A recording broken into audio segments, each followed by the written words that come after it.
All right, guys, welcome into the Auburn postgame show brought to you by Medical Properties Trust. I'm your host, Simone Eli, alongside Wes Steiner this evening. The Iron Bowl just went final from Tuscaloosa, Bryant-Denny Stadium, where Auburn falls to Alabama 49-27, the Tide over the Tigers in the 87th Iron Bowl. Wes, there were moments of hope, it felt like, for Auburn in this game on the road, but ultimately Alabama just too strong down the stretch. Yeah, I know it wasn't the first drive, but I guess it was the second drive of the game. Auburn was able to get into the end zone, take the lead, get on the scoreboard first. But then it just started to slowly peel away, and Alabama was just really very dominant today. Auburn was able to run the ball pretty well. They rushed for over 300 yards.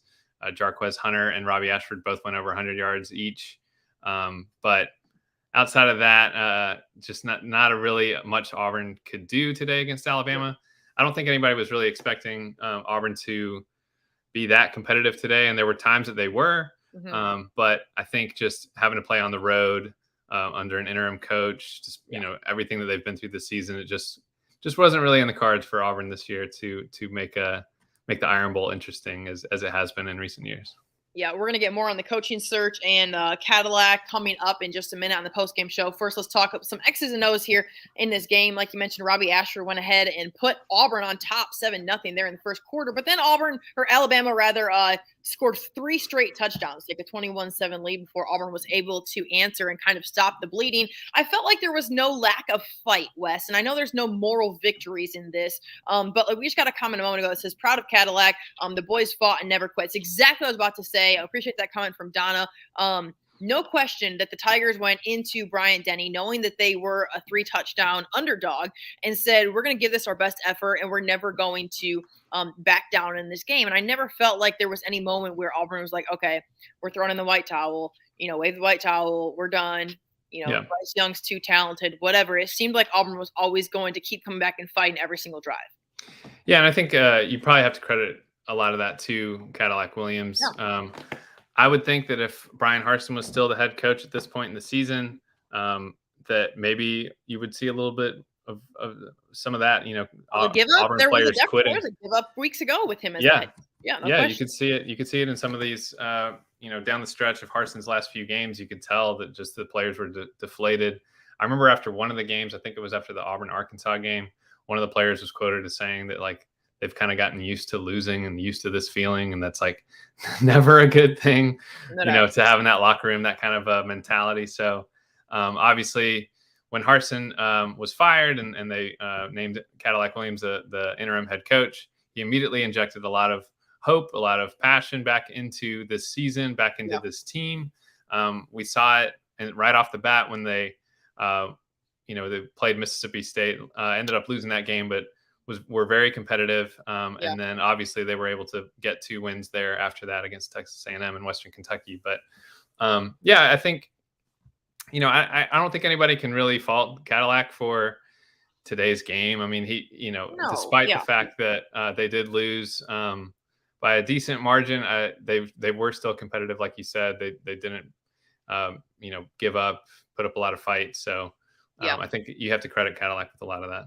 Yeah, Cadillac definitely proved that he was going to commit to the run game. Jarquez Hunter went for 134 yards on 11 carries. Robbie Ashford was really impressive, especially on the ground in some moments. Had some nice throws as well. Again, he's just not a pocket passer guy. But let's talk a little bit about this coaching search. We're getting a lot of comments that says, go ahead and give Cadillac the job. We want Cadillac, and listen, I get it. I get why people are excited about what he has been able to do, what he means to Auburn, Wes. But I have to agree with the comment we saw a moment ago from Scott Odom, who tunes into every single show, and he says that they need somebody with some head coaching experience, and this is the SEC. And whether it's Hugh Freeze, I'm not sure if he's the answer. Lane Kiffin's obviously out, but I feel strongly that when you're coaching in the SEC, there's a lot more than going out there and just calling plays, and what you're doing on Saturday during the day or in the evenings and during the actual game. There's just so much every single day about an entire program and being a leader of a program. I don't know. There's arguments on both sides. Cadillac means a lot to this program and this university. Not discrediting that whatsoever. Absolutely, he should be retained by whoever comes in if it's not him getting the job. I understand the arguments. I just also see why maybe someone else could be the answer as the head coaching role as well. Yeah, I mean, when you look at it, like Cadillac just really doesn't have that much experience as Yeah, a that's what I'm head saying. Yeah. coach, and so I think it made sense when they named him the interim head coach because he is a fan favorite. It was able to rally not only the team but the fan base. He's got all this energy. I think it was the right call to make that decision and name him the interim head coach. However, uh, even just he's only coached 4 games now as the interim, and I still think that's too small of a sample size to make a determination as to whether he's qualified or whether he would be successful as the head coach in the future. I just think that you mentioned Lane Kiffin. A lot of the fans wanted Lane Kiffin. That appears to not, that appears to Yeah, be that's not out happening. the window now that Lane Kiffin has signed this contract extension at Ole Miss. Now that it seems like Hugh Freeze is kind of the next option, Yeah. and that's more of a divisive pick, I think, from at least from what I've seen with the fans. Like there are He's a some that want divisive him. guy. Yeah, there's some that want him. There's some that obviously are pointing out his controversial past at Ole Miss and everything that happened there.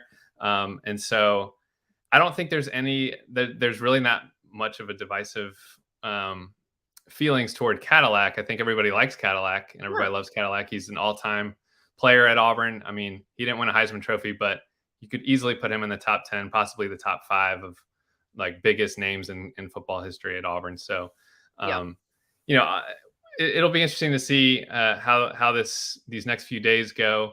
We were preparing for possibly a head coaching announcement on Friday, right after Thanksgiving. I think that it could have been a little bit of a distraction this week for Auburn, but ultimately, I don't think it really had that much of an impact on today's game. No, I don't think so. if there wasn't a coaching search going on, I still don't think that Auburn would have been able to pull this one out. Today. So. I mean, just the fact of the matter is right now that Alabama is in a different position than where Auburn is as a program right now. But that's not to say that Auburn isn't trending upward. Got a comment a minute ago. I'm going to scroll back up here from Cynthia Howard that says, you always talk about what y'all think. What about what the players want? And what I'll say about that comment is that guys are on board for Cadillac and they are playing for him. And one thing that I think is huge, a credit to Cadillac, is that they just flipped a guy who was committed to LSU, who was a program on the rise, who was a program that was contending for the SEC West, whereas Auburn wasn't. And they flipped a 4-star recruit just the other day. I think it was yesterday, which is a huge thing and huge credit to what the staff that's currently in place is doing. So let's not take away from that. I mean, you're right, Cynthia. I mean, what players want matters, and guys being able to play and wanting to play for their head coach is huge. I mean, we saw some guys come out of the transfer portal after entering their name because Brian Harsin was the head coach. He got fired, the guy stayed. So all of that absolutely matters and is a really good point. For sure. And we haven't even talked about the fact that early signing days coming up.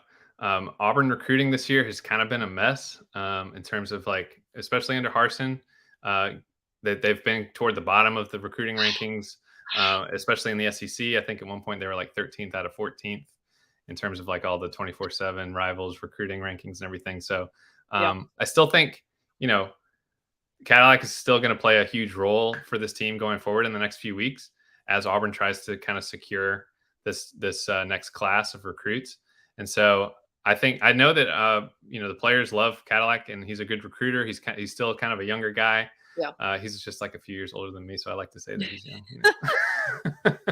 I think he's 40 or something like that. So yeah, I think he can relate to the players.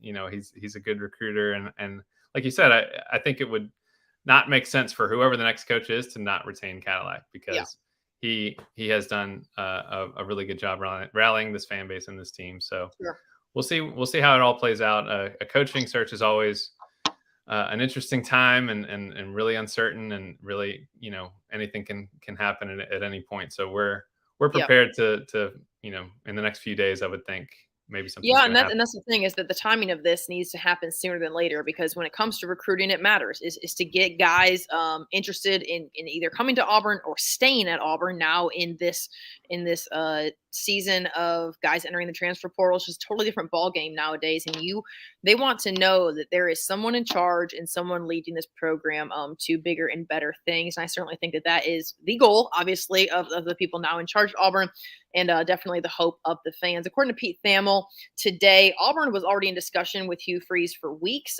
Hugh Freeze did make some comments after Liberty's game today that he indicated saying, hey, I am interested in this job. He did not shy away from that, and said that he is interested in pursuing this Auburn opportunity. So don't be surprised, Wes, if that is the way that things go here in the next couple of days. Yeah, he didn't mention Auburn specifically, like verbatim by name, but he would just basically said like the job that everybody's talking about. That's as much as I've ever seen a coach in a post-game press conference talk about another job opportunity in my entire life. I agree. It was actually unprecedented. I was shocked, to be honest. Most of the time they're just like either no comment or they just kind of move on, or they just say like, I don't really want to say anything about that. But he committed to saying he was interested in the Auburn job. Yes, for sure.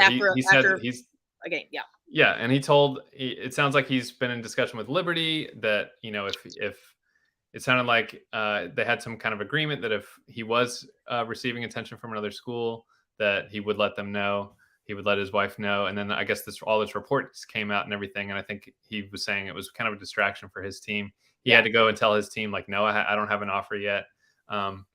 It's a lot to manage, but that's also why they get paid a lot, like, millions of dollars. So for sure. That's not feeling bad for the guys. I mean, they coach. No, you can't really feel bad when you're making that kind of money. No doubt. But go ahead. Nope, I was going to wrap things up. Any last comments there? We'll see how things play out. I don't think this is going to take very long for Auburn to make a decision now that the season is over. No, I don't think so either. I guess there's still like a very tiny outside chance that at 5-7, Auburn could make a bowl game, depending on how many 6-6 teams there are left at the end of the season. But it appears that the season is over for all intents and purposes. So I know immediately everybody's going to be talking about this coaching search and wanting to know who the next person is, whether it's Hugh Freeze or Cadillac or somebody else. So, keep it here at AL.com. We are obviously on top of all this stuff at all times. We're about to have Cadillac Williams' press conferences here as well. So just stay tuned for that. All right, guys. Thanks so much for tuning to the Auburn Postgame Show, brought to you by Medical Properties Trust. For Wes Steiner, I'm Simone Eli. Have a great rest of your college football Saturday. Medical Properties Trust, at the very heart of healthcare.